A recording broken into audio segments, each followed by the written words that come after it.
y va. Allez. Donc, concernant la Sfirat HaOmer, je vous ai envoyé juste l'aspect technique. Et on va essayer de développer un point sur le sens de la Sphira. Alors, la Gemara dit, on va commencer par ainsi, ce qu'on fait, nous comptons les jours et les semaines. Jours et semaines, c'est ce que la Gemara dans Melachot dit, au nom de Abaye, que mitzvah les mimne yomé, mitzvah les mimne shvoué. C'est une mitzvah de compter jours et semaines, ce que nous faisons. Amémar dit que leur minag, c'était de ne compter que yomé, zecher la mikdash. Bon. Alors maintenant, la question qui se pose, c'est de savoir est-ce que c'est deux mitzvot différentes, le compte des jours et le compte des semaines, c'est deux mitzvot, ou est-ce que c'est qu'une seule mitzvah? Alors la chita de Rabbeinu Yerucham, c'est de considérer qu'il y a deux mitzvot, une mitzvah de Yamim, une mitzvah de Shavuot, et Bémet, il pose la question de savoir alors comment ça se fait que on ne fait pas de bracha, deux brachot, si c'est deux mitzvot, on devrait faire deux brachot, et sa réponse est, à partir d'une autre interrogation, il dit qu'est-ce que c'est cette forme extrêmement étrange que nous avons de dire la sphira, on va dire Arba Esrei Yom, Shehem Shnei Shavuot. C'est quoi Shehem? Tu veux montrer que tu sais calculer, qu'est-ce que tu viens faire? Pourquoi est-ce qu'on ne dit pas Arba Esrei Yom, VM, pas VM, Veshte Shavuot? Ayom Arba Esrei Yom, Ayom Shte Shavuot. C'est deux comptes qui sont différents. Qu'est-ce que tu dis Arba Esrei Yom, Shehem Shte Shavuot? Qu'est-ce que tu dis dans cette forme-là? Et Rabbi Yerucham de dire qu'en réalité, on ne compte pas les semaines. On ne les compte pas. Parce que la mitzvah de compter les semaines Minatora, ça n'existe que Bisman Shevet Hamikdash Kayam. Et maintenant, c'est le Ikar de la mitzvah qu'on fait, c'est seulement compter les jours et pas les semaines. Et même le compte des semaines qu'on a, c'est pas un vrai compte. Donc on dit pas, on fait pas le compte des semaines à titre plein. La preuve en est, dit-il, qu'on fait pas de mitzvot. Parce qu'en fait, aujourd'hui, on n'a plus la mitzvah de brachot. Parce qu'on n'a plus la mitzvah de Shavuot, puisque la mitzvah de Shavuot, elle n'est que Bisman à Bet Hamikdash. Ça, c'est la chita de Rabbi Yerucham. Le Rambam lui considère qu'il y a une seule mitzvah. Ce n'est pas deux mitzvot, c'est une seule mitzvah. Alors, il s'en explique dans le Sefer HaMitzvot, Mitzvah Kuf Samech Aleph. Il dit, Mitzvah Kuf Samech Aleph, Shetzivanu lispor miksirat haomer tishav arbein yom, vous omro yit'ale, usfartem lachem mimachorat ha-shabbat. Veda, כי כמו שהתחייבו בין דין למנות ישנות יובל שנה ושנה שמיטה ושמיטה, כמו שביארנו במה שקדם, כך חייב כל אחד ואחד מאיתנו למנות ימי העומר יום יום שבוע ושבוע. Donc ici il établit un parallèle entre la mitzvah de minyan des shmitim et des yovlot, on était monnaie shmita et yovel, et que la mitzvah de compter du Sfirat HaOmer, elle est parallèle à la mitzvah, c'est deux manières de compter. C'est deux façons de compter le temps, et il y a un parallèle qui est établi. Shu amar tisperu chamishim yom, v'amar shiva shavim tuspor lach. Ukemo sheminyan hashanim v'ashmitim mitzvah achat komo shibiarnu, ken mitzvah haomer mitzvah achat. Donc il dit, étant donné que ça relève de la même chose, là-bas tu as une seule mitzvah qui est composée de deux éléments, le compte des semaines et le compte de Yovel. Or, le Yovel, oui, c'est 7 fois 7, c'est le 50e, la 50e année. Donc en fait, au niveau des années, tu fais ce que tu fais dans la Sirat Hayamim. Simplement, tu ne comptes pas des jours et tu ne comptes pas 50 jours, tu comptes 50 années. Et au lieu de compter des semaines, tu comptes des Shemitah. Mais c'est la même chose. Or, dit-il, si là-bas c'est une seule mitzvah, alors il y a tout à penser que ici aussi c'est une seule mitzvah. Parce qu'il établit un parallèle entre le minyan de Shemitah et Yovel et le minyan de Sfirat HaOmer.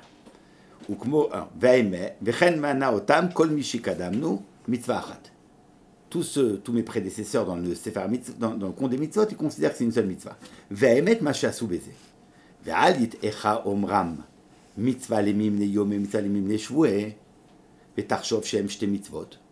Tu peux te tromper parce qu'il y a marqué deux fois mitzvah. Mitzvah lemimne yomé, mitzvah lemimne shvoué. Il ne dit pas mitzvah lemimne yomé ou shvoué. Deux fois mitzvah. Ça laisse entendre qu'il y aurait deux mitzvot. Qui kol chelek vechelek, mais chelke eze mitzvah shiyu la chalakim mitzvah la sota chelek haumimena. Veomnam hayu shte mitzvot, ilu amru minyan amim mitzvah ou minyan hashavot mitzvah. Veze ma shelo yalem le mi shitam hadibur. Il explique qu'il y a une différence essentielle parce que le mot mitzvah peut être entendu de deux façons.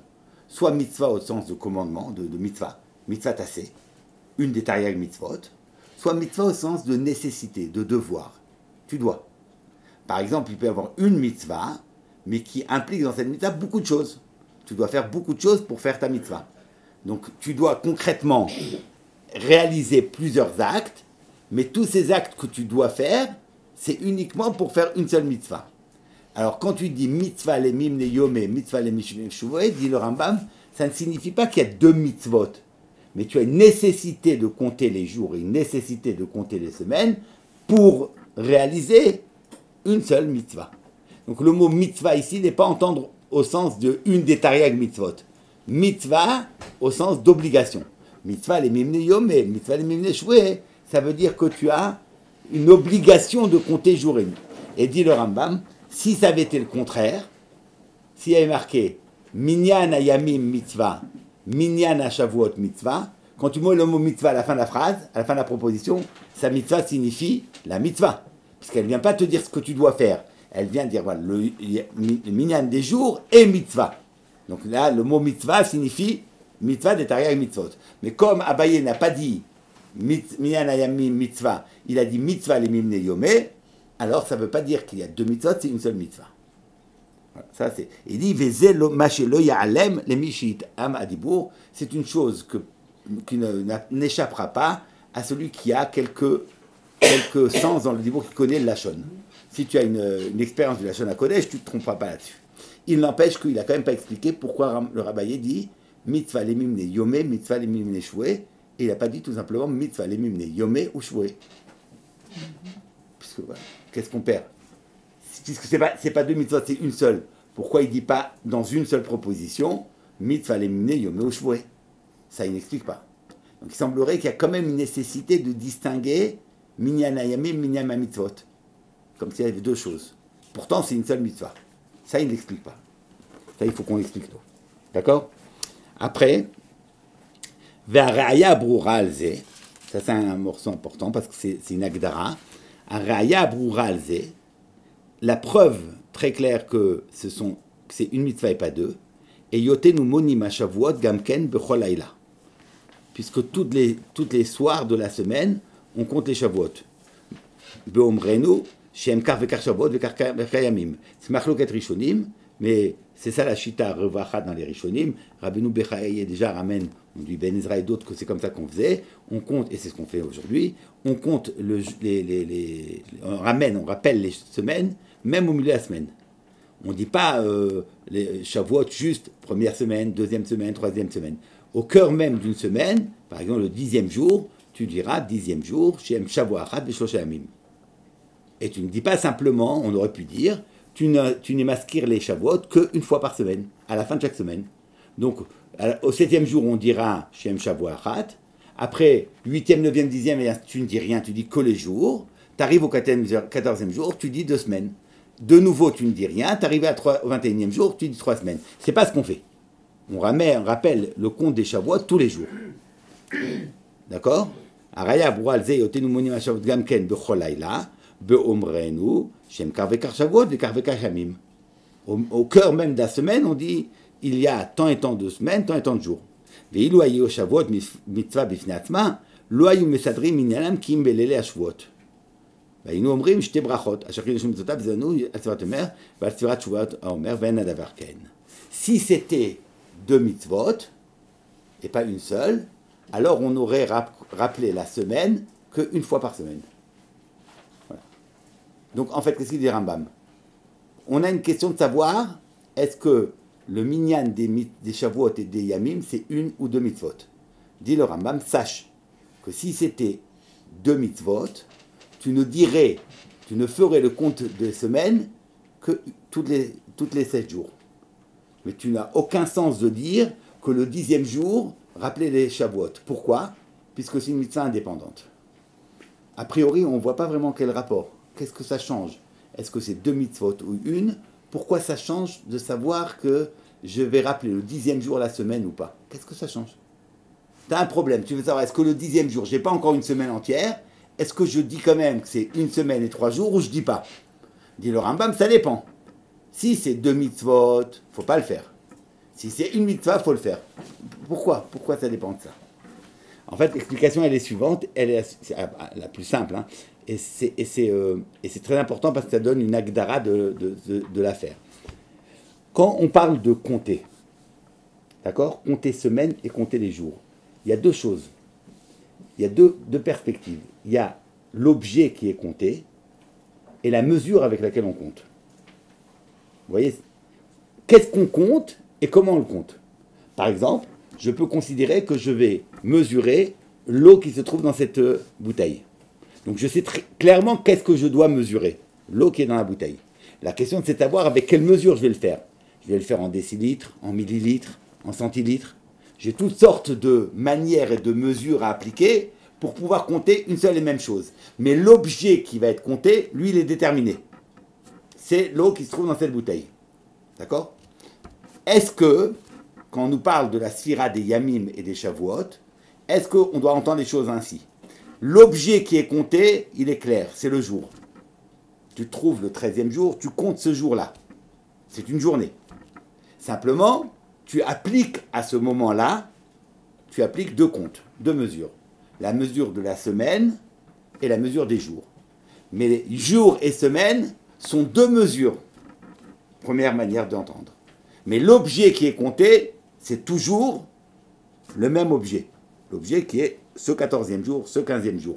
La différence entre Yamim et Shavuot, c'est les mesures que l'on va appliquer pour définir cette journée.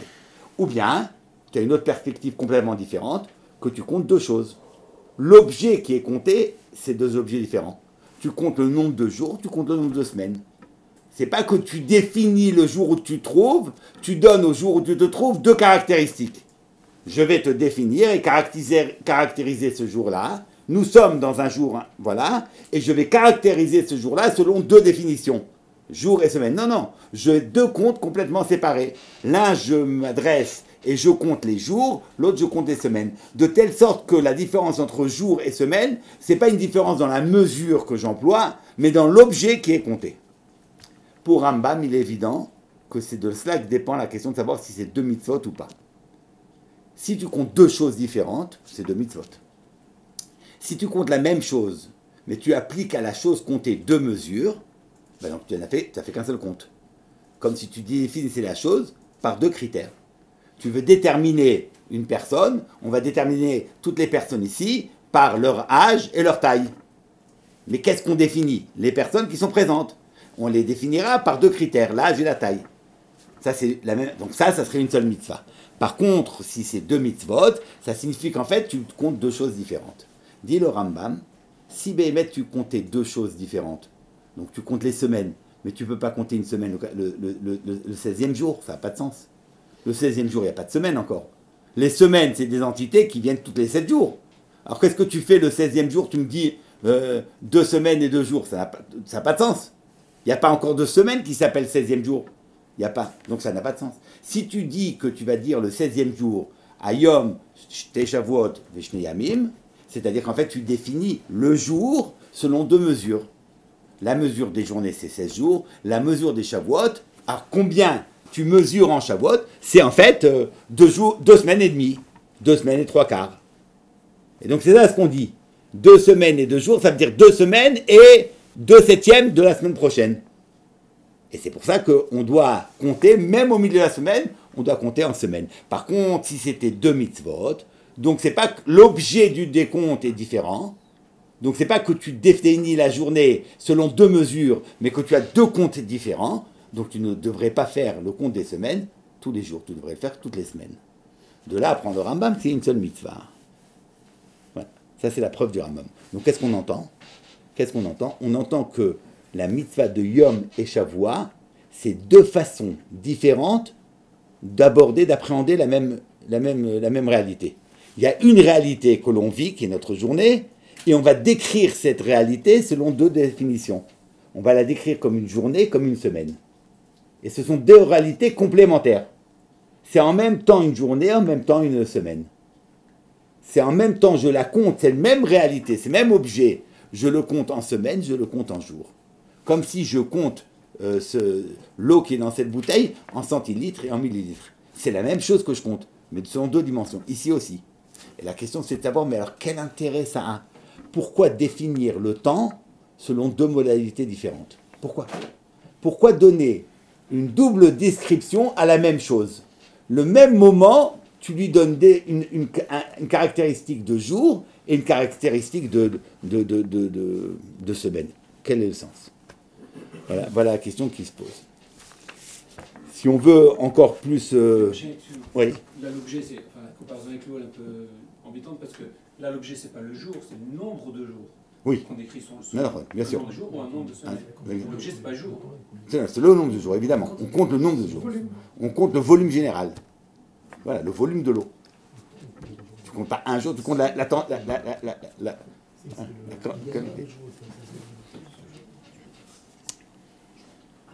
Alors maintenant, quand tu veux déterminer maintenant, puisque nous disons qu'il y a deux caractéristiques, deux mesures pour appréhender la même réalité.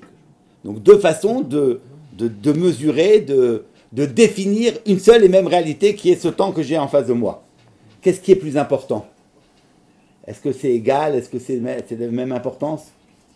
Qu'est-ce qui est plus important? Est-ce que le critère de la journée est plus essentiel que celui de la semaine est plus essentielle, ou les deux se valent? Alors nous avons dans le Rambam une chose assez claire.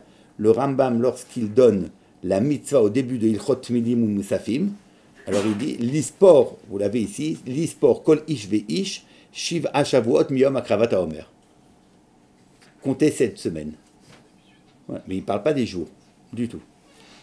Et dans la Perek Zayin, mitzvah taseh l'ispor sheva shabbatot mimot miyom avat ha-omer, shenemar usaftem lachem mimachorat ha-shabbat, sheva shabbatot, point. Donc il y a une mitzvah de compter cette semaine, ou mitzvah limnot hayamim im ha-shavuot, shenemar tisperu chamishim yom.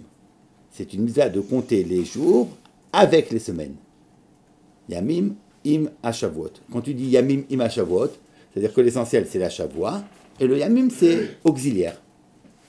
Voilà. Tu dois compter les jours. En fait, tu dois compter les semaines, mais c'est une mitzvah de compter les jours avec la semaine.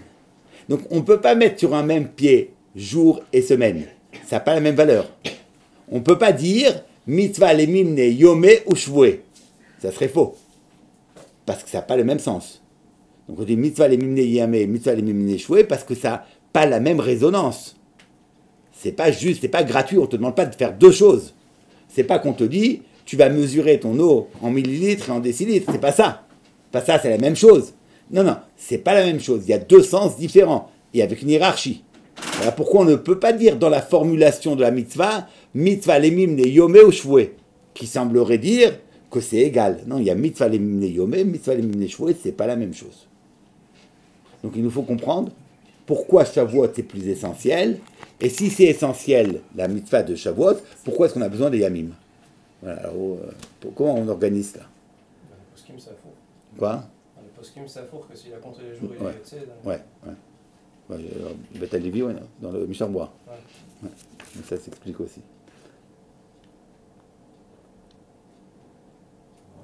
Alors on y va. Alors vous avez un Rizkouni dans la parashat Béar qui est en fait selon certaines, il y a des questions de Nusraot, selon certaines Nusraot, c'est un Sifri. Voilà. Bon, mais peu importe, comme le Sifri, il y a des Goursaot, j'ai pris le Rizkouni. Dans la paracha de Béar, nous savons que le pasuk, vous l'avez ici, Vesafar talecha sheva shabbatot shanim sheva shanim sheva pe'amim vayu lecha sheme yeme sheva shabbatot shanim teshav arbaim shana. Ça, c'est la mitzvah de Sirat Shmitot ou Yovrot. Dit le Rizkouni, Vesafar talecha sheva shabbatot shanim les filles chez Enkan et la sfira achat. Il y a une seule sfira, vei bebeddin. Et elle est c'est la mission du Beddin. En tzarich levarech. Aval Omer dirtiv be shte sirot. Pour la parachat de Omer, il y a marqué 2 sirot. Achat be parachat Emor, ve achat be parachat Re'eh. Achat le Beddin, ve achat le Tzibour. Il y a 2 mitzvot. Une pour le Beddin et une pour le Tzibour. Beddin représentant et Tzibour, c'est-à-dire chacun. Voilà. Parce qu'il y a 2 fois marqués. Comme il y a marqué 2 fois, il y a 2 mitzvot différentes.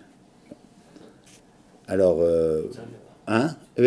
Bon, alors pourquoi les varères, c'est seulement si c'est le brach al kol echad et pas le bedin, c'est encore une autre question. C'est les varères parce qu'on aime varère que sur la mitzvah que chacun fait. Bon. Alors c'est juste parce qu'il y a quoi? Il a l'impression, il y a une redondance, il y a un verset qui est en trop, donc on dit qu'on invente qu'il y a deux mitzvot, un pour le tibour, un pour le bedin. Un pour le particulier, un pour le bedin.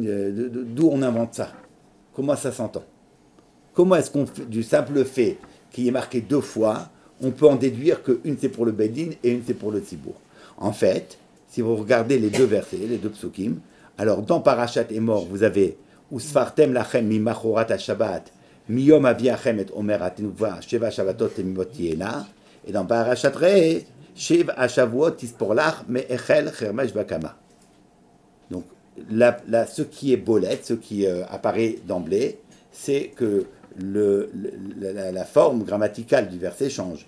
Que dans Parashat Emor, c'est écrit au Rabim, Usfartem lachem, alors que dans Parashat Re'eh, c'est écrit au singulier, Shivat ha'yamim tispor lach.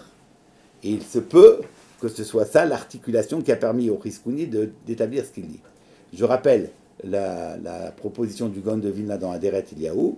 Le Gaon dit que paradoxalement, lorsqu'il y a marqué un Lachon Rabim dans la Torah, lorsque la Torah s'adresse au Klal Israël, Belachon Rabim, vous, ça veut dire qu'en fait elle s'adresse à chacun. Et lorsque c'est Belachon Rabim, elle s'adresse à tous. Hein? Lorsque c'est Lachon Yachid, elle s'adresse à tout le monde. Lorsque c'est Lachon Rabim, elle s'adresse à chacun. Pourquoi? Parce que le Klal Israël, c'est pas des choutafim, c'est une unité, c'est un gouffre, c'est une yetzira, et c'est voilà. Le Klal Israël, c'est la hardout de tout le Klal Israël ensemble. Donc on n'entend pas dans le moussag de Klal Israël un ribouille, il n'y a pas de notion de ribouille, c'est pas une multiplicité d'individus qui fait le Klal Israël, c'est leur unité en un seul Klal. Donc parler au Klal Israël, Vayichan Sham Israël, c'est que tout le Klal Israël est uni. Vayichan Sham Israël, ke ish echad belev echad. Parce que Vayichan Sham, parce qu'au singulier, ke ish echad belev echad, c'est le singulier. Par contre, lorsque la Torah parle Belshon Rabim, elle parle à chacun. Et comme il y a beaucoup de singuliers, et qu'on prend chacun dans sa singularité, alors il y a autant de singularités qu'il y a d'hommes. Donc nécessairement, elle parle au Lachon Rabim. En fait, ça veut dire que quand on parle à quelqu'un, la personne à qui j'adresse ma parole, elle détermine la nature de ma parole. Elle transforme la nature de la parole. Parce que la parole, c'est pas simplement celui qui l'émet, mais c'est cette relation entre celui qui parle et celui qui écoute. Donc si j'adresse ma parole à deux personnes différentes, il y aura deux écoutes différentes, il y aura donc autant de paroles qu'il y a de sujets qui l'écoutent. Parce que c'est pas je parle et les gens écoutent. Si je parle et les gens écoutent, peu importe à qui je parle, je n'ai parlé qu'une fois. Là, c'est comme si j'avais parlé plusieurs fois, vous voyez? À chacun, j'ai une parole singulière, même si du côté du noten, il y a une seule parole, mais du côté du mekabel, il y a plusieurs paroles. Donc ça vous fait un ribouille de dvarim. Donc chaque fois que l'on parle, Akadosh Baruch Hu s'adresse au Klal Israël dans son unité, dans ce qu'il est Ish Echad, Belev Echad, alors on parlera de Belachon Echad, mais quand on parle à chacun à part, alors, par exemple, il y a le Ramak explique ce qui est marqué dans le Midrash. Il y a un Midrash, un Zohar, un Midrash, qui établit un parallèle entre les Aseret Adibrot et la Parasha de Kudoshim. Toutes les mitzvot qui sont dans la Aseret Adibrot sont reprises dans la Parasha de Kudoshim. Ish aviv imo tiraou, lo tignovu, et ainsi de suite. Mais, singulièrement, dans la Aseret Adibrot, c'est Belachon Yachid, et donc dans la Parasha de Kudoshim, c'est Belachon Rabim. Kaved et avicha et amicha, lo tignov, ça devient Ish avivimo tiraou et lo tignevu. Comment on articule ce passage du Yachid au Rabim? Dit le Ramak, parce que la possibilité de dire un Lachon Yachid, c'est parce qu'il y avait Vayichan Sham Israël Belev Echad. Mais quand il y a eu le Hegel et le Erev Rav, ça a permis, ça a explosé l'unité du Klal Israël, et le Klal Israël, au lieu d'être un seul, est devenu Rav. Donc, étant donné qu'entre la Serat Adibrot et Kedoshim, nous avions malheureusement l'histoire du Hegel, du Erev Rav, on n'a plus cette unité d'Israël, donc Israël n'est plus à la hauteur d'entendre ensemble une seule et unique personne, donc le Lachon devient Rav. Pour ceux qui veulent, il faut regarder le Ramban dans Aserat Adibrot, au début de Aserat Adibrot, ça n'a pas l'air d'être la même chose du tout. Non, peu importe. Ça, c'est l'enseignement du. Donc, nous avons ici un premier élément, c'est que la sphira de Parashat Emor ou Sfartem Lachem, elle est pour chacun, et la sphira de Re'e, elle est pour le Beddin. Beddin, c'est-à-dire que là, Israël dans son unité. Et le Tzibour, c'est chacun pour soi. Mais mettre la Gemara dans le Nachot, dit Usfartem Lachem, Shete Sphira, l'école Echad Ve'echad. Ça, c'est la dracha de la Gemara. Usfartem Lachem, Shete Sphira, l'école Echad Ve'echad. J'entends. Maintenant, si c'est comme ça, on peut peut-être articuler plus encore et faire remarquer que dans Parashat Emor, où le Lachon c'est Yachid, enfin c'est Rabim, pardon, Sfartem Lachem, il y a une différence autre entre Emor et Re'e. Regardons Emor. Emor, on parle de Chamishim Yom. Dans Re'e, on ne parle pas du jour des Yamim. On parle que des Shavuot. Il y a pas. Le compte des Yamim n'apparaît pas dans Re'e. Il apparaît que dans Emor. Donc on aurait une autre différence qui se superpose à la première. Et dans Emor, où il s'agit de la sphira de chaque particulier, on parlera des Yamim. Et dans Shavuot, où il s'agit de la sphira du Beddin, on parle des Shavuot. D'accord ? Alors, les choses peuvent être dites ainsi. Si on établit jusqu'au bout le parallèle entre Sirata Omer et Sirata Yovlot. Dans le Sirata Yovlot, on compte les Shmitot, et les Shmitot nous amènent au Yovel. Dans le Rambam, c'est marqué, après il me dit, tient ça clairement dans son sévère, que la manière d'accéder au Yovel, le Yovel, c'est pas quelque chose qui existe de par soi-même. Le Yovel, c'est une construction qui résulte de la Sira. S'il n'y a pas de Sira, il n'y a pas de Yovel. Le Yovel, c'est pas, il y a un Yovel qui préexiste à ma Sira, et dans ma Sira, je retrouve quelque chose qui était déjà présent. Non, non. Je construis le Yovel à travers ma Sira. Ça veut dire s'il n'y a personne qui compte, il n'y a pas de Beddin qui compteront les Shmitot Yovel, il n'y aura pas de Yovel. Il n'y aura pas de Yovel. Et si on considère ainsi, ça voudrait dire que la Sira des Shavuot, c'est une construction du Beddin qui crée, qui véritablement ne compte pas en chemin vers quelque chose qui déjà existe. Pas du tout. La sphira, ce n'est pas une sphira qui permet de retrouver le Yom Matan Torah. Non. La sphira, c'est une sphira qui permet de créer le Yom Matan Torah. Pas de le retrouver, mais de le construire. C'est-à-dire que il ne peut y avoir le Chag que comme étant le résultat d'une sphira. Tout comme Yovel n'existe que par la sphira que l'on a fait, ainsi le Chag n'existe que par la sphira que le Klal Israël a fait, que le Beddin a fait. Ce qui explique d'ailleurs pourquoi le nom de cette fête, c'est Chag HaShavuot. Même c'est un peu bizarre, pour Chag HaShavuot. Qu'est-ce que c'est rien quoi, Shavuot. On y accède par le compte des Shavuot. Et alors, pourquoi ça va définir la Ma'out du Chag? Mais si on peut entendre que c'est la sphira des Shavuot qui crée le Chag, ben alors c'est bien le Chag à Shavuot. C'est le Chag qui est créé, c'est un moment qui est créé par la sphira des Shavuot. Sans cette sphira des Shavuot, il n'y aurait pas de Chag. Tout comme Rambam dit que sans la sphira des Shmitin, il n'y aura pas de Yovel, sans la sphira des Shavuot, il n'y aura pas de Chag à Shavuot. Et c'est assez frappant que c'est dans Re'e où on parle de cette sphira des Shavuot et on parle du Beddin, c'est là où on parle de Shavuot, de la fête de Shavuot. Shiv'a Shavuot tispor lach me'echel chermesh bakama ve'asita chag Shavuot Hashem Elokecha. Donc ve'asita chag Shavuot Hashem Elokecha, c'est le résultat de ta sphira. Parce que tu es sofer et dans ta sphira tu comptes, tu crées le chag à Shavuot. Ce qui au demeurant permettrait de répondre à la question du Chinour et des Rishonim, qui pose la question, mais comment ça se fait que l'on compte les jours qu'on a déjà comptabilisés, alors que si la sphira, c'est la tzipia au matin de Torah. Alors quand vous avez un événement heureux vers lequel vous vous approchez, on compte les jours qui manquent. Ouais. 12 jours avant le mariage, 11 jours avant le mariage, 10 jours avant le mariage. Mais tu ne comptes pas les jours de préparation. Ça n'a aucun sens. Donc plutôt que de dire premier jour, deuxième jour, on devrait dire il reste 48, il reste 47, il reste 46. Ben, non, c'est pas vrai, il reste qu'un. Tant que tu n'es pas arrivé au bout, Shavuot n'existe pas. Il n'existe pas, Shavuot. Tu ne peux pas dire je suis à 47e jour du Shavuot, il n'est pas là le Shavuot.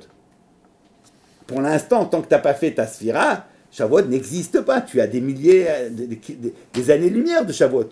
Tu dois le construire.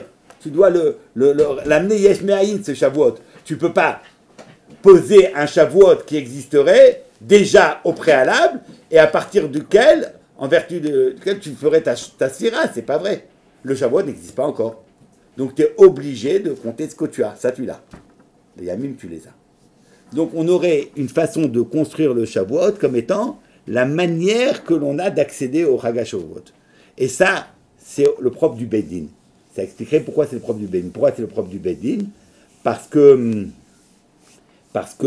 le Beit Din, c'est lui qui est Mekadesh les Zmanim. Le Beit Din, c'est lui. Quand on parle de Gdushat HaZman, c'est pas de l'ordre. On sait que le Zman, il est Mitkadesh par Israël. Mekadesh Israël Vazmanim, la Gemara dit, Mekadesh Israël, parce que Israël dékatchin ou l'Izmanim. Mais c'est pas chaque individu qui a le koach d'être Mekadesh. Comment on est Mekadesh le Zman? On est Mekadesh le Zmanim parce qu'on est Mekadesh Rosh Chodesh. Et comme le Zman dépend de Rosh Chodesh, le 15 Nissan c'est Pessah, en fixant le Rosh Chodesh, tu fixes Pessah. Donc Israël, Kachinu Zmanim. Mais aucun individu ne peut être fixé le Rosh Chodesh. C'est le Beit Din. Donc c'est le Beit Din en tant qu'il représente tout le clan Israël. C'est-à-dire, il faut la puissance de tout le clan Israël unifié en un Yachid pour pouvoir être Mekadesh le Zman. C'est pour ça que lorsqu'on va parler des Shavuot qui va créer cette Gdusha du Yom Matan Torah, ça c'est du Beit Din. Et c'est les Shavuot. Donc le Beit Din a en charge ce compte des Shavuot qui nous permet d'accéder au Chag HaShavuot. Yachid, c'est autre chose. Le Yachid, ça c'est le travail de chaque individu pour pouvoir être mistaref et que chacun de nous puisse de façon individuelle se rattacher à cet événement-là. Donc on a clairement ici, on comprend que la Ma'ala, quand on veut arriver au but, à la Gdusha du Yom Tov, du Yom Matan Torah, c'est par les Shavuot qu'on le fait. J'entends bien ce que le Rambam dit, que le Ikar, c'est les Shavuot.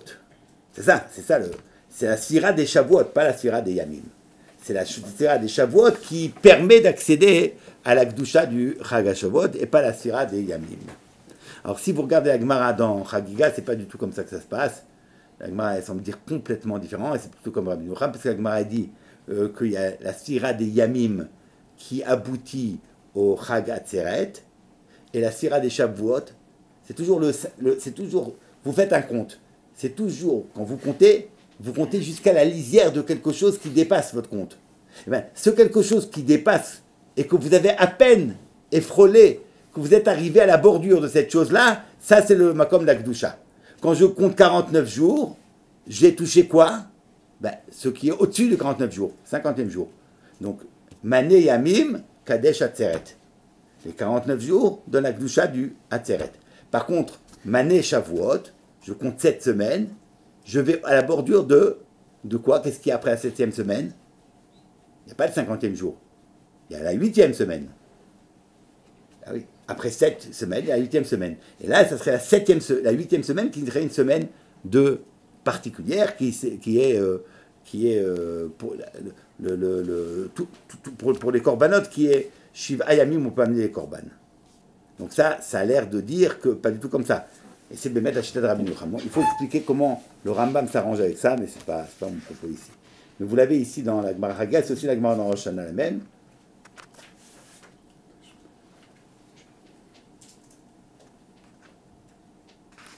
Mané Yamim Kadesh Chodesh, Mané Yamim Kadesh Atzeret. Et vous avez donc, je n'ai pas tout ramené. Regardez la Gemara là-bas, elle dit ça. Vous avez le jour des Mitzvot Yamim qui vous amène au Atzeret du 50e jour et les 7 semaines qui vous amènent à la 8e semaine. Nous, on ne va pas selon cela, on va selon le Rambam qui signifie qu'il y a donc deux comptes, le compte des Yamim, le compte des Shavuot. Le compte des Shavuot, c'est ce qui me permet d'atteindre la Kedusha de Yom HaShavuot. Mais il faut aussi la Sphira des Yamim. Alors comment on organise cela? Alors de façon très simple, quand on parle, je vous propose quelque chose. Non, c'est pas... Quand on parle de Sphira, Sphira c'est, comme chacun sait, c'est compter, et dans le compte, on réunit. Il y a dans le compte le fait de réunir. Alors, Sirat à Homer, on a du mal à comprendre pourquoi le Homer est Shayach et la Sphira, mais il y a un sens dans Homer. Homer, c'est comme la Melecha de Me'amer. Me'amer, c'est rassembler. Voilà. Tu rassembles, tu réunis. Alors, tu réunis les moments. Voilà. Tu réunis ces moments, tu les unifies. C'est ça la Sphira. Ce qui, d'ailleurs, c'est l'idée de Tmimot. Ou bien encore, ce principe-là que vous avez dans certains acronymes qui expliquent, il y a une chakira, une autre sheila, est-ce que chacun des 49 jours de la Sphira, c'est une mitzvah à part, et donc on fait 49 mitzvot, puisqu'on compte 49 fois, ou est-ce qu'il y a une seule mitzvah de compter 49 jours? Et la question de savoir s'il y a 49 mitzvot différentes, pourquoi quelqu'un qui a raté un des jours ne peut pas faire? Alors, si c'est une mitzvah qui a 49 halakim, ben, si tu n'as pas fait ton chelek, c'est fini. Voilà, tu ne peux pas faire la mitzvah. Pour faire la mitzvah, il faut avoir 49 jours comptés, 49 comptes. Tu en as 48, c'est plus ta mitzvah. Mais si tu as 49 mitzvot, bon, j'ai raté la troisième, et alors il m'en reste encore 47, 48, pourquoi? Pas parce que j'en ai raté une. Alors ils disent parce qu'en fait, le problème de la sphira, c'est d'être mechaber. Tu unifies. Alors si un jour tu n'as pas fait la sphira, ben il n'y a plus, tu ne peux plus unifier. Donc tes yamim, enfin, tes moments, ce temps-là ne sera pas Homer, il ne sera pas réuni. Donc tu rates la sphira. Après, ça n'a plus aucun sens de compter. Compter, c'est pas juste compter, c'est unifier. D'accord? Comme dans un sefer. Un sefer, c'est quoi? Qu'est-ce qu'un sefer? C'est quoi un sefer? Mispar, sefer, c'est quoi? C'est tu amènes toutes sortes d'éléments, d'événements. Un sefer raconte des histoires, des événements. Alors vous imaginez bien qu'on ne raconte pas tout dans un livre. On ne raconte pas tout. Si on veut parler d'une telle personne, on ne va pas raconter tout ce qui se passait à ce moment-là, tout ce qu'il a fait. On va ne prendre que tous les éléments qui sont organisés autour d'un fil directeur, et on va unifier tous les éléments que je vais mettre dans mon livre pour que tous soient organisés autour d'une seule idée, d'une trame. Ça, c'est compter. Ça, c'est faire un sefer. Donc, un sefer, c'est organiser l'ensemble de la multiplicité des choses en une unité. En fait, c'est que quand tu regardes un livre, si tu le désorganises, prends tous les éléments dont le livre parle, tous les événements que le livre a amenés, et tu les mélanges complètement. Tu vas voir, qu'est-ce que tu vas voir devant toi? Ben, tu vas voir une profusion d'indications, une profusion d'informations avec laquelle tu ne sauras strictement rien faire. Qu'est-ce qu'un livre? C'est qui organise cette profusion, cette multiplicité d'informations, de telle sorte que toutes ces informations t'amènent à un résultat, à la compréhension de quelque chose. Donc ça unifie. Ça, c'est la sphira, unifiée.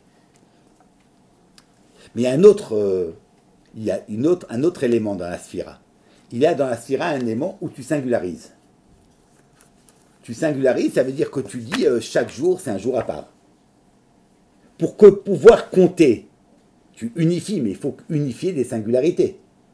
Il faut d'abord que la chose que tu traites soit définie comme quelque chose de singulier, comme quelque chose d'unique, comme quelque chose de particulier, qui est séparé des autres, et qui a son indépendance, qui a sa nature, qui a sa fonction, qui a ses propres limites, afin de pouvoir compter. Vous voyez, si je veux compter des objets, c'est parce que chaque objet, il est indépendant, chaque objet, il est limité. Mais je ne peux pas compter le nombre de gouttes d'eau qu'il y a dans cette bouteille, parce qu'il n'y a pas de gouttes. Je ne les vois pas, les gouttes. À moins de faire un travail d'abstraction de mon esprit, et je sais qu'en fait, ce mélange-là, il est composé de gouttes. Mais tant que je ne définis pas que dans ce mélange uniforme, où vous voyez aucune goutte, quelqu'un voit des gouttes, dans ce mélange, vous ne voyez rien. On voit de l'eau, une quantité d'eau. Si je ne fais pas le travail d'abstraction que dans ce mélange d'eau, en fait, il y a une quantité limitée de gouttes d'eau, ben, je ne pourrais pas les compter. Alors si j'ai des éléments devant moi, ces éléments qui sont évidemment, de façon évidente, sont séparés les uns des autres, alors je les compte. Ben, évidemment, je les compte. Parce que d'emblée, leur unicité apparaît. Elle est manifeste. Je peux compter une bouteille, 2 bouteilles, 3 bouteilles. Ça, c'est clair. Ça, je les vois, la différence. Mais allez compter les nombres de gouttes d'eau. Si quelqu'un ne sait pas que l'eau peut se fractionner en gouttes, ben, il peut vous dire, mais qu'est-ce que tu comptes? Il y a une seule chose, là. Il y a un liquide, il y a une seule chose. Qu'est-ce que tu comptes? Je compte le nombre de gouttes d'eau parce que je sais que l'eau se fractionne en gouttes d'eau. Donc il faut que je fasse cette opération de l'esprit de fractionner les choses. Je ne peux pas compter si je n'ai pas d'abord posé l'individualité de chaque élément. Donc dans compter, vous avez 2 choses. Vous avez unifié, certes, mais vous avez unifié des moments singuliers. Voilà. Si vous avez une seule et vaste chose, ben vous n'avez pas compté. Vous n'avez pas compté. Il n'y a qu'une seule chose. Vous n'avez qu'une seule chose. La mer, de la mer, on dit Rechava mineyam. Aruka me'eretz mida ou Rechava mineyam. De la Torah, on dit qu'elle est plus longue que la mesure de la terre et plus large que la mer. Pourquoi est-ce qu'on parle de horaire et de rochav? Et pourquoi le horaire c'est pour la terre et le rochav c'est pour la mer? Quand vous parlez de horaire de distance, c'est que vous considérez qu'il y a des lieux distincts, des lieux différents, et qu'il y a une distance entre un lieu et l'autre. Voilà. Alors, il y a des villes, il y a Strasbourg, il y a Paris, il y a Lyon, il y a Marseille. Ce sont des villes séparées, distinctes, et il y a une distance entre l'une et l'autre. Dans la mer, tu ne vois pas les choses ainsi. Dans la mer, tu ne vois pas qu'il y a une distance. Tu considères que toute la mer, c'est une seule unité. Il n'y a pas de lieu. Tu ne peux pas singulariser les lieux dans la mer. La seule chose qui te permette de définir quelque chose dans la mer, c'est les côtes. On est près de la côte telle, on est près de telle ville, près de l'autre ville. Mais la mer, intrinsèquement, on considère tous les eaux de la mer, toute la mer, comme une seule unité. Alors vous avez une seule chose, donc il n'y a pas de distance, il n'y a pas de horaire. C'est une chose qui est vaste, qui est très étendue. Ça, c'est Rechava Mineyam.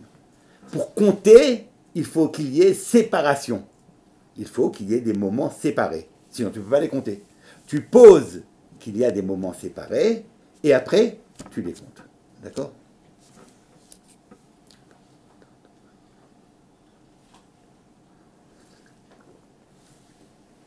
Qu'est-ce qu'on compte? Qu'est-ce qu'on compte? On compte les jours. Les yamim. Compter les yamim, c'est donner à chaque yom sa singularité. C'est donner à chaque yom son unicité. C'est définir qu'un jour ne ressemble pas à l'autre. Chaque jour, c'est une autre rioute. Alors, ça veut dire quoi que chaque jour ne ressemble pas à l'autre? Ça veut dire qu'en fait, c'est pas un flux, une durée, le temps qui dure, mais c'est en fait le temps qui est sectionné en éléments singuliers. Une fois que le jour est fini, ça y est, on a fini avec ça. On passe à autre chose. Le jour, tu le perçois comme étant une entité totale, qui a un commencement et qui a une fin. Il a une fin. Une fois qu'il se termine, il n'est plus. Tu accèdes à une autre dimension du temps. C'est extrêmement peu intuitif. Parce que la façon dont nous vivons notre temps, on le vit comme une durée. C'est intuitif. C'est pas intuitif. Mais quand on observe les choses, on arrive à séquencer le temps en jours. Pourquoi en jours? Pourquoi pas en minutes ou pourquoi pas en heures? Mais parce que les minutes et les heures n'ont pas une réalité objective dans le monde. Tandis que le yom, c'est une réalité objective. Et le yom, chaque jour est distingué de l'autre de façon objective parce que c'est le mouvement de Rocher et de Boker. Vayi Erev, Vayi Boker, Vayi Erev, Vayi Boker. Donc chaque jour est par définition une entité singulière qui se distingue des autres. Dans le vécu de l'homme, c'est extrêmement important. Ça signifie qu'en fait, à chaque jour, il y a une chiyut particulière. Que notre vie, ce n'est pas une seule chiyut, mais que chaque jour, on a une nouvelle chiyut. Chaque jour, on a une nouvelle vitalité et une nouvelle perspective de la réalité. Chaque jour. C'est ce qu'on dit. Amechadesh betuvo, bechol yom, tamid maaseh bereshit. Tamid, c'est un autre din. Mais Amechadesh bechol yom maaseh bereshit, c'est parce qu'en fait, le maaseh bereshit, c'est chaque jour. Chaque jour, il y a un maaseh bereshit. chaque jour. C'est-à-dire que le Maaseh Bereshit, c'est la création du temps, mais ce temps-là, il est composé d'une seule, de Erev et Boker. Et c'est là où le Erev est extrêmement nécessaire. Le Erev. Pourquoi est-ce qu'une journée est construite par Erev et Boker? Pourquoi? Parce que s'il n'y avait pas de Erev, s'il n'y avait que du jour, que du Boker, que du Or, il n'y aurait pas de possibilité de fractionner le temps en 2 yom. Imaginez un long été. Il n'y a que du jour. Pendant 6 mois, il n'y a que du jour. Pourquoi tu vas de façon décider qu'après 24 heures, c'est une nouvelle journée? Qu'est-ce qui permet d'entendre que c'est une nouvelle journée? Tu décides qu'il y a une nouvelle journée parce que c'est le jour, la nuit, le jour, la nuit. Quand tu as fait jour et nuit, alors que tu commences par la nuit ou par le jour, c'est une sheila. Il y a certaines choses, on commence par la nuit, d'autres, on commence par le jour. Pour les coachim, on commence par le jour. Chaque chose en son temps. En tout cas, il y a ce mahalach-là de jour et nuit. Qu'est-ce que c'est que la nuit? Qu'est-ce que c'est que la nuit? La nuit, c'est le Heder. La nuit, ça veut dire que ce qui existait n'existe plus. On te le prend. Enfin, c'est pas exactement que ça n'existe pas, mais toi, on t'en prive. Cette perspective de vie que tu avais pendant ce jour-là, tu en es privé. Heder, c'est le zman du Heder, ça c'est ce que le Maral rapporte tout le temps. Donc, en fait, tu arrives à construire l'unité de la journée en prenant mesure de ce que signifie le Erev. Le Erev signifie que ce qu'il y avait jusqu'à maintenant est terminé. Maintenant, je suis dans une nouvelle forme de vitalité. C'est comme ça que moi je comprends ce que Chachamim disent. Rashi ramène plusieurs fois ça quand il y a marqué Ayom. Voilà. Ayom. Asher anochim etzavecha Ayom. Et dans d'autres versets. Alors, dit Rashi, qu'est-ce que ça veut dire Ayom? Et les Chazal, ils disent Sheyu ke'enecha ke'ilu Ayom nitnu. Il faut que les choses, tu les perçoives comme s'ils étaient donnés Ayom. Que ce ne soit pas du Tana Yeshana, que ce ne soit pas quelque chose, une vieille Torah qu'on t'a enseignée il y a très longtemps. Non, non. Tu dois vivre les choses comme si on venait de te les donner aujourd'hui. D'accord? Bon, alors j'entends très bien le principe. Ne vis pas cette Torah comme quelque chose que tu portes avec toi depuis des millénaires, ni même des années. Tu l'entends comme si tu l'avais reçu aujourd'hui. Mais tant qu'à faire, pourquoi aujourd'hui? Pourquoi pas dans l'heure? Aujourd'hui, il y a quand même 24 heures, si je me trouve à la fin de la journée.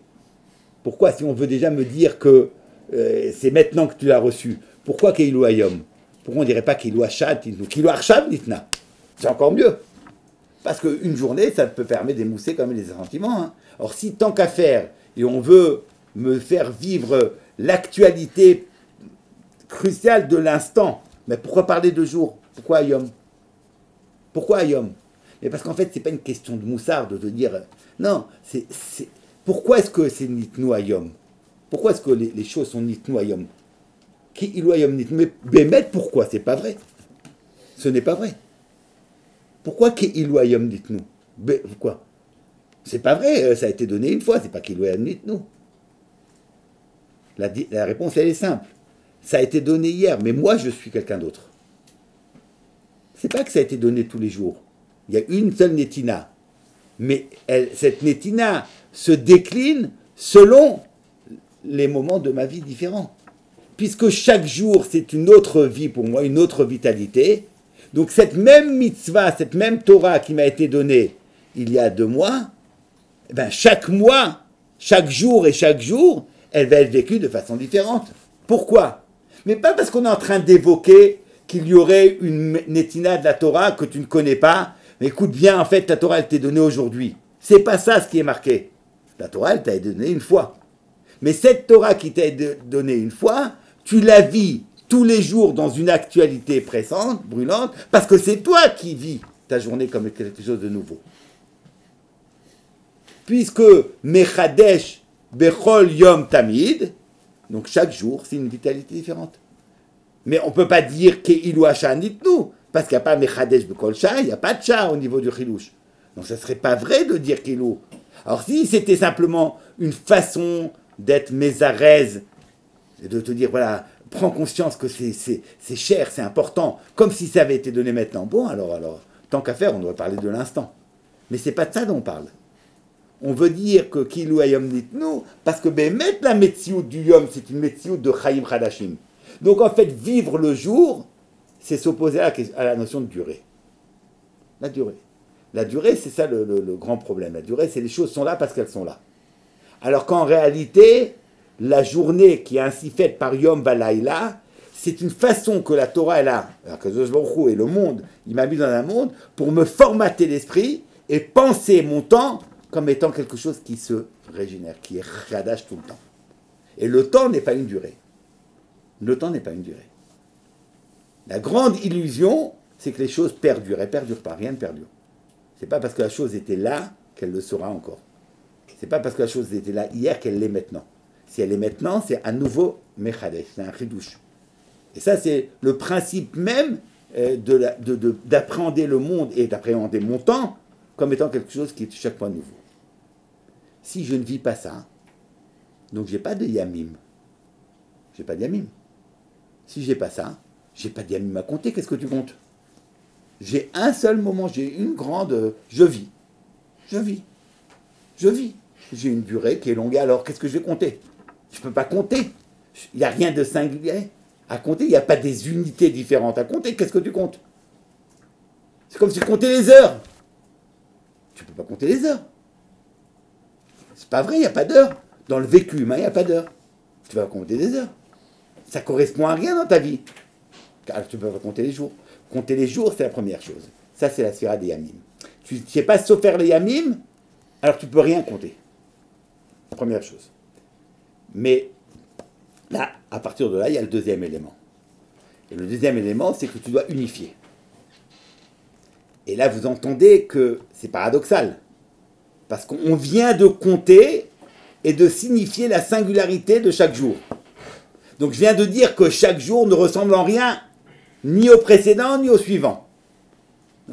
Comment je les compte? Comment je les unifie? Ils sont différents. Je ne peux pas compter. Compter, c'est nécessairement trouver un dénominateur commun. Tu ne peux pas compter, tu ne vas pas compter, voilà, j'ai 7 choses. Une vache, une pomme, un stylo, un martien, à moins de dire c'est 7 objets. Voilà. Un martien, une idée, un proverbe, où tu arrives à 7, qu'est-ce qu'il y a? Il faut un dénominateur commun. Donc tu comptes 7 choses qui s'organisent dans une même série. Mais comment tu comptes 7 jours? Ça n'a rien à voir. 7 jours, c'est rien. C'est pas possible de compter 7 jours. C'est strictement impossible. Et donc en fait, tu es face à un paradoxe. Quand tu comptes les jours, tu ne peux plus compter les semaines. Tu ne peux plus rien compter, tu ne peux plus unifier. Tu ne peux pas. À moins que tu n'aies pas compris ce que c'est les jours. Donc tu n'unifies rien, tu dis c'est un vaste temps. J'ai une seule chose. Mais si tu as bien fait ton travail d'être sofer les yamim, tu ne sais même plus comment on va unifier, comment je vais compter. Qu'est-ce que c'est que ça compter? Et là, on arrive à la semaine. La semaine, le propre de la semaine, c'est d'arriver à faire cette capacité d'unifier. Alors, on remarquera quelque chose de tout simple. On a plusieurs cycles de temps. D'accord? Le jour, la semaine, le mois, l'année. D'accord? Alors, la semaine, elle a 2 choses de particulier. D'abord, la semaine n'appartient pas à l'ordre de la nature. Ouais. Un jour, c'est clairement distingué. Jour et nuit, ça vous fait une unité. Mais qu'est-ce qui vous fait 7 jours? Alors, je sais bien que la semaine, c'est Akadosh Baruch Hu qui l'a construite et que la Bria a été construite sous cette forme de 6 plus 1. Mais vous ne le voyez pas dans la nature, rien ne se voit. Il n'y a rien. Au contraire, dans l'ordre de la nature telle qu'elle est, c'est Yom Valaïla, Lo Ishbotu. Lo Ishbotu. Cette notion de Shabbat, cette notion de Shabbat qui structure la semaine, on ne la voit pas. Donc en fait, c'est quoi ça? D'ailleurs, c'est quand même quelque chose de nifla meod que l'humanité entière a adopté la semaine.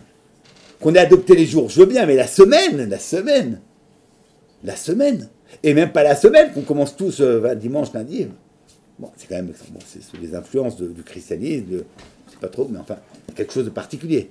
Mais vous remarquerez que la semaine a ceci de particulier par rapport au jour, au mois ou à l'année, que c'est la seule chose, la seule temporalité qui n'a rien à voir avec la nature. Rien. Parce que précisément, ce qui fait qu'une semaine est semaine, c'est le Shabbat. Et le Shabbat, c'est une doucha qui n'appartient pas au monde. Mais en olam haba.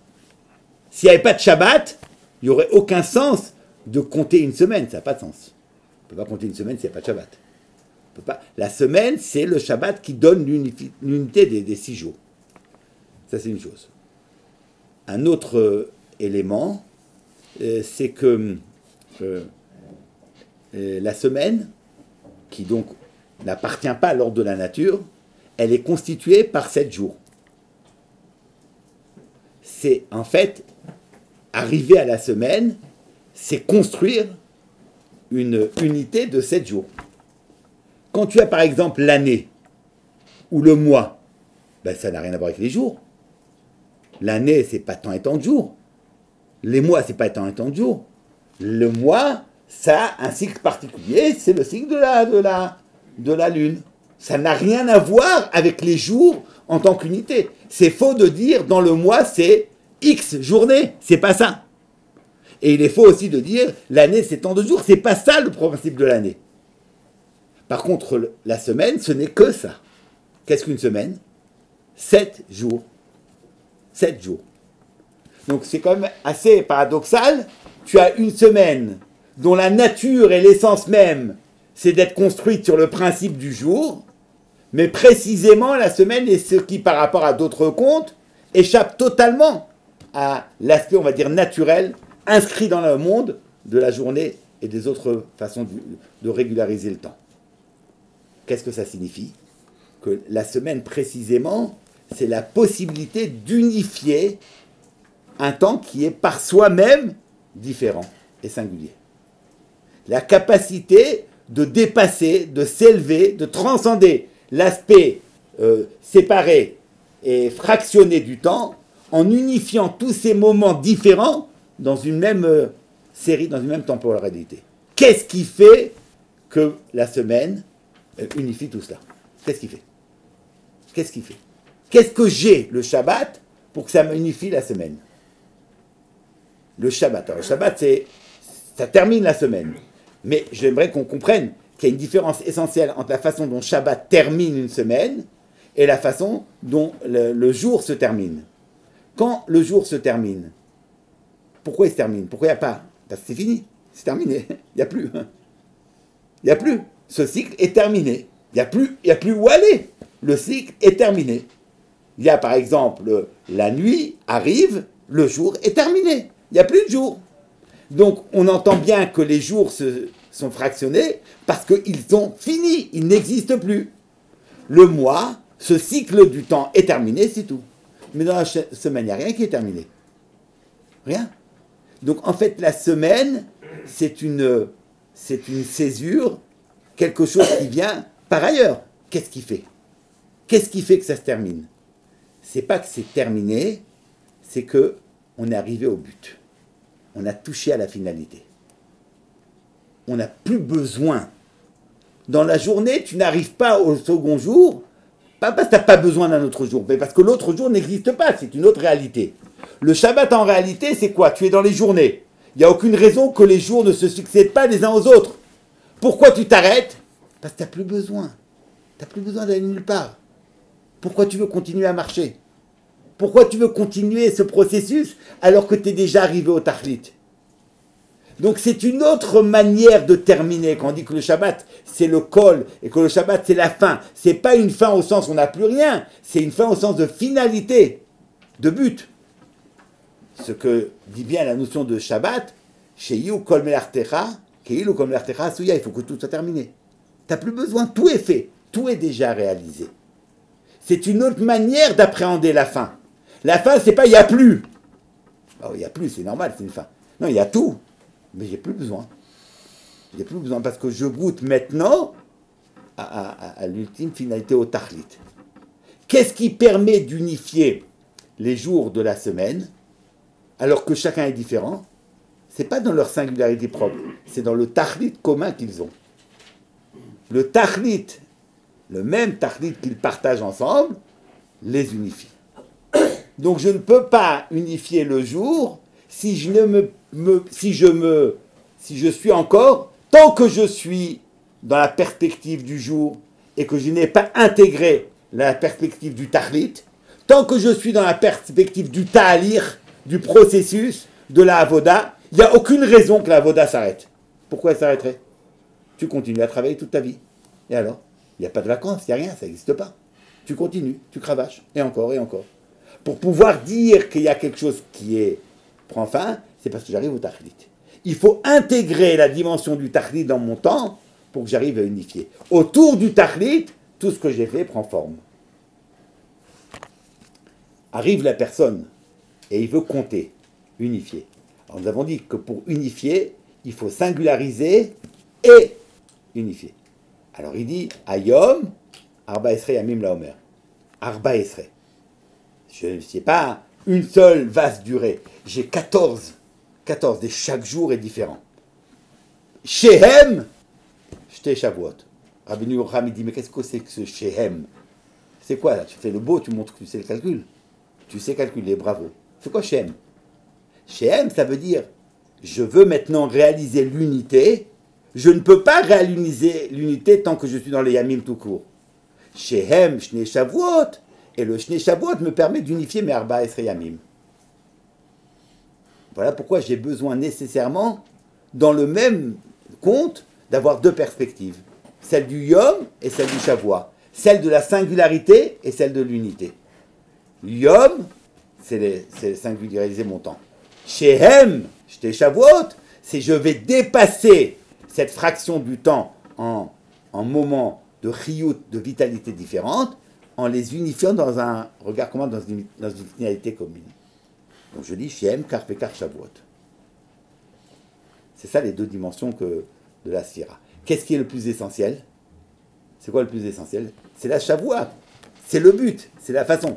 Mais qu'est-ce que je compte en premier?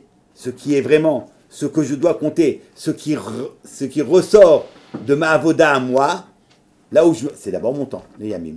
C'est donc la perspective, est-ce que Yam c'est plus important, Shavuot c'est plus important, c'est là. Le Rif, lui, dit, chez Mitzvah, l'Ispor, à Shavuot, Imayamim. Les mêmes mots que le Rambam inversé. Mitzvah, l'Ispor, à Shavuot, Psachim. Mais je peux entendre les deux façons, je peux entendre. En tout cas, c'est ici que ça se joue.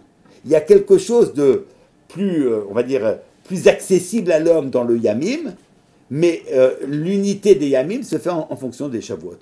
Chag HaShavuot, c'est quoi d'arriver au Chag HaShavuot? C'est la prina du Kol. C'est Kol. Kol, la prina du Torah, c'est la Chamishim. Le Kol, c'est le tout, c'est l'unité. Le Chag HaShavuot, qui est le Yom HaChamishim, qui est le Kol, tu y arrives par les Shavuot. Pourquoi le Kol, c'est le 49e jour alors? C'est le 7e. Quoi? Le Kol, ça aurait dû être le 49e. Tu as encore, non. Tu as encore. Parce que qu'est-ce qui va unifier les 7 semaines? Chaque semaine, c'est une... Et il faut les unifier tous. La 7e semaine, elle unifie. Pourquoi elle les unifie? 6 Non. précédentes. Non. Chaque semaine s'unifie soi-même. Et après, il faut réunir ces 7 semaines en une seule chose. Tu as un travail d'unification des 7 semaines. De la manière que le 7e jour, il unifie les 6 premiers. Alors la 7e semaine, elle unifierait les 6 Non, premiers. mais non, c'est pas la semaine des semaines. C'est chaque semaine, c'est une autre prina. C'est une sphira, tu as chaque sphira. Tu fais chaque sphira à part, chaque sphira. Alors par exemple, ça se donne comment dans notre avoda? Chaque semaine, c'est une sphira. Tu vas travailler cette sphira. Et dans cette sphira, tu vas travailler les différentes singularités. Parce que, voilà, tu travailles la sphira Od. Mais Od, c'est pas une seule chose qui est Od. Tu as chaque chose. Tu as Chesed Shebaot, tu as Gvura Shebaot, tu as chaque fois autre chose. Tu termines cela. Et encore une autre sphira, et encore une autre sphira. Quand tu as terminé cette sphirot, ça t'amène à Prinat Kol. Donc quand tu veux arriver au Chag Shavuot Isporlar, c'est par les Shavuot. C'est pour ça que la sphira des Shavuot, c'est elle qui t'amène au Chag Shavuot. Plus que la sphira des Yamim. Et c'est ce qui explique que la sphira des Shavuot, c'est de l'ordre de la Gdusha. Et cette Gdusha, elle relève du clan Israël dans son unité. Il n'y a que le Kol qui peut donner du Kol, vous comprenez? C'est quand le clan Israël, il est nispar comme étant un, si chez l'homme, on a fait cette péoula d'être mechaber tous les hommes en un, qui est Ishechad Belavechad, le Beddin, alors lui, il est capable d'être me'ached tous les yamim, tous les moments, et arriver au Chag HaShavuot. Donc c'est pour ça que c'est de l'ordre du Beddin, qui est représentant de la Hardout, du Ishechad Belavechad, qui peut être Mekadesh ce Zman et qui fait Chag HaShavuot. Ça c'est ce qui est le propre de la Sphira des Shavuot. Et Sphira Yamim, ça c'est de chacun individu. Comment moi, je me rattache à cela? C'est par mes Sphira Yamim. Moi, je vis mon Yom. Mais dit le Rambam, tu vis ton yom, mais la Torah te demande d'appréhender ton yom, ton espace de temps, selon deux critères, celui du yom et du Shavuot, que nous définissons comme le critère de la singularité de chaque moment et celui de l'unité. Terminé. Comment le Beddin il peut faire des Shavuot sans des Yamim? Quoi? Comment le Beddin il peut faire des Shavuot sans des Yamim?